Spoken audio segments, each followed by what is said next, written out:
গাজীপুরের কোনাবাড়ি আমবাগে জুট গুদামে আগুন, 10টি জুট গুদাম এবং 5টি দোকান আগুনে পুড়ে ছাই হয়েছে। বিস্তারিত থাকছে এম এ আজিজের তথ্যচিত্রে। গাজীপুর সিটি কর্পোরেশনের কোনাবাড়ির আমবাগ চায়না মার্কেট এলাকায় আগুন লেগে 10টি জুট গুদাম এবং 5টি দোকান পুড়ে গেছে। এতে প্রায় 1.25 কোটি টাকার ক্ষতি হয়েছে। গতরাত 9:30টার দিকে এই আগুনের সূত্রপাত হয়। খবর পেয়ে ফায়ার সার্ভিসের সদস্যরা ঘটনাস্থলে গিয়ে প্রায় 2 ঘন্টার চেষ্টায় আগুন নিয়ন্ত্রণে আনে। ফায়ার সার্ভিস ও এলাকাবাসী সূত্রে জানা গেছে, রাতে কোনাবাড়ি থানার আমবাগ পশ্চিমপাড়া চায়না মার্কেট এলাকায় আগুন লাগে। পরে এলাকাবাসী ফায়ার সার্ভিসকে খবর দেয়। খবর পেয়ে কোনাবাড়ি মডার্ন ও চৌরাস্তা মডার্ন ফায়ার সার্ভিসের 4টি ইউনিট ঘটনাস্থলে পৌঁছে প্রায় 2 ঘন্টার চেষ্টায় আগুন নিয়ন্ত্রণে আনে। এর মধ্যে আগুনে 10টি জুট গুদাম এবং বিভিন্ন ধরনের 5টি দোকান পুড়ে গেছে।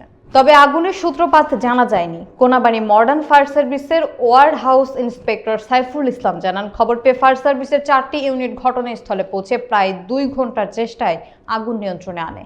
আগুনে প্রায় 1,20,00,000 টাকার ক্ষতি হয়েছে। এতে হতাহতের কোনো ঘটনা ঘটেনি।